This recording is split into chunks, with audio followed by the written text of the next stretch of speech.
मध्य प्रदेश को वन प्रदेश भी कहा जाता है, लेकिन वर्तमान में हालात विपरीत होने लगे हैं। 5 जून को जहां पूरे विश्व ने पर्यावरण दिवस मनाया, तो वहीं मध्य प्रदेश में भी पर्यावरण को बचाने के लिए सरकार ने भी कस्में खाई हैं और जनता से वादे किए हैं। हकीकत यह है कि मध्य प्रदेश में 95,000 एकड़ में वन क्षेत्र मौजूद है। राजधानी भोपाल के हाल को लेकर बात करें तो यहाँ 20 साल पहले कल विभाग का 66% वन क्षेत्र हुआ करता था, जो आज घट के सिर्फ 22% रह गया है। इसके चलते अब लोगों की सांसें भी फूलने लगी हैं। पेड़ अब जमीन पर कम, कागजों में ज्यादा लगाए जाते हैं। इसके चलते वन क्षेत्र में वृद्धि नहीं हो पा रही है। वहीं दूसरी तरफ अस्पतालों में प्रदूषण के चलते फेफड़े और हृदय से संबंधित बीमारियों के मरीजों की तादाद बढ़ने लगी है। इसके पीछे भी पर्यावरण का खराब होना प्रमुख कारण है।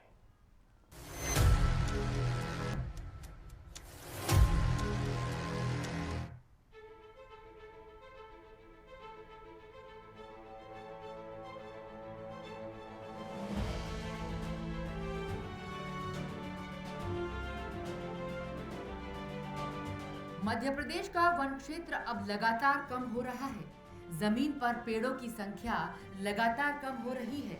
वन माफियाओं ने अपना जाल तेजी से बिछाना शुरू कर दिया है, जिसके चलते पेड़ों की संख्या लगातार घटी है। भोपाल की जानी मानी पर्यावरणविद करुणा रघुवंशी ने बताया कि पिछले 24 सालों से जंगल को बचाने के लिए वह सरकार से लड़ाई लड़ रही हैं। कागजों में कई सारे नियम कानून मौजूद हैं, जबकि हकीकत में जंगल को बचाने के लिए कोई भी काम नहीं हो रहा है। कई बार जंगल बचाने के लिए उन पर वन माफियाओं ने हमला भी किया। सरकार से लड़कर उन्होंने अब तक हजारों वर्ग किलोमीटर के जंगलों को बचाया है। अगर जंगल ही नहीं रहेंगे तो हमारा जीवन खतरे में हो जाएगा। वैश्विक तापमान में लगातार वृद्धि हो रही है। यही हालत रही तो आने वाले 10 सालों में हमारे जीवन को सबसे बड़ा खतरा हो जाएगा। मध्य प्रदेश जो हमारा वन प्रदेश कहलाता है, हमारे 95,000 वर्ग किलोमीटर में एक समय जंगल फैला था हमारे 33% भूभाग में। आप किसी भी क्षेत्र में चले जाइए, एक तो हमारे यहाँ जो वन अधिकार के जो पट्टे दिए जाते हैं उसने बेड़ा गर्क कर रखा है। दूसरा, वन अधिकारी लोग के उदासीन रवैया तो है, लेकिन कुछ लोग बहुत अच्छा काम करते हैं, लेकिन उनके पास भी साधन नहीं है, उतना बल नहीं है।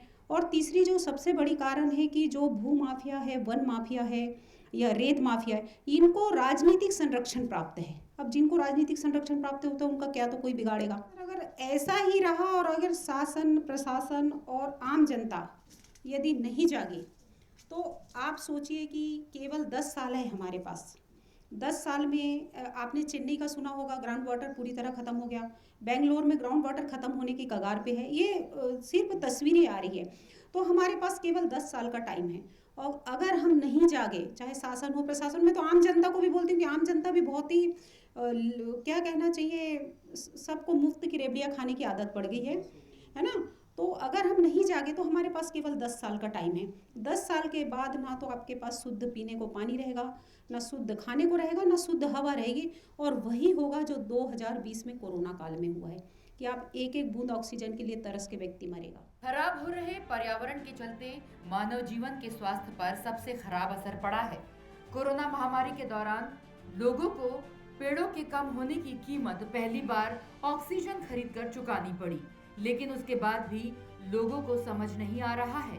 अगर समय रहते पर्यावरण को नहीं बचाया तो उनका भविष्य खतरे में पड़ जाएगा। जिला चिकित्सालय के मुख्य चिकित्सा अधिकारी डॉक्टर प्रभाकर तिवारी ने बताया कि पर्यावरण के बिगड़ने से सेहत बिगड़ रही है। हर रोज अस्पताल में फेफड़े और श्वास रोगों के मरीज आ रहे हैं। इसके पीछे खराब होता पर्यावरण जिम्मेदार है। लोगों को ज्यादा से ज्यादा अपने चारों तरफ पेड़ लगाने होंगे, नहीं तो ये समस्या और भी ज्यादा बढ़ेगी। पर्यावरण का हमारे साथ एक विशिष्ट नाता है।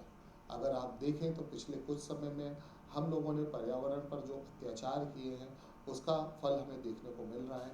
आपने देखा होगा कि जो बड़े पैमाने पर डिफॉरेस्टेशन हुआ है या वनों की कटाई हुई है, और इसके अलावा जो भूमिगत जल का दोहन हुआ है, इसके साथ ही साथ जो हमें सरफेस वाटर को, जिसको या वर्षा के पानी को सहेज कर रखना चाहिए, उसके प्रति हमारी जो कार्य करने की क्षमता है उसको हमने कम किया है, हमने उसको सहेजा नहीं है।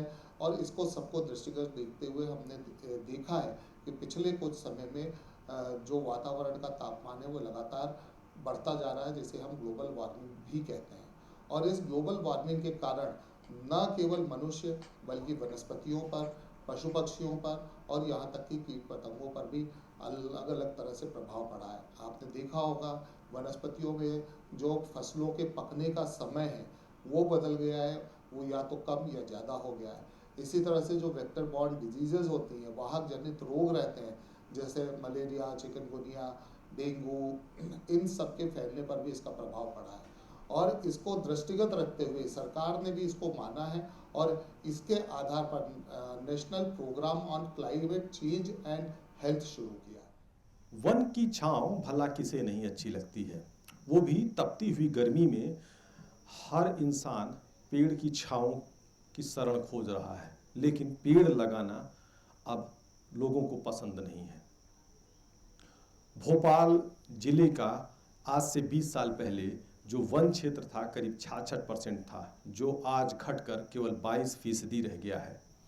इस बात का परिचायक है कि घटते हुए वन हमारी न सिर्फ सेहत को बिगाड़ रहे हैं बल्कि हमारे पर्यावरण को खराब कर रहे हैं, क्योंकि वन है तो जीवन है। लेकिन ये बातें शायद अब जीवन में इसे उतारनी होगी, क्योंकि अगर हम अपने जीवन में उतारेंगे नहीं तो शायद ये वन रहेंगे नहीं, और वन नहीं रहेंगे तो जिस ग्लोबल वार्मिंग से पूरा विश्व चिंतित है, हमारे लिए भी ये खतरा हो जाएगा, हमारे जीवन के लिए खतरा हो जाएगा और इसे हमें बचाना होगा।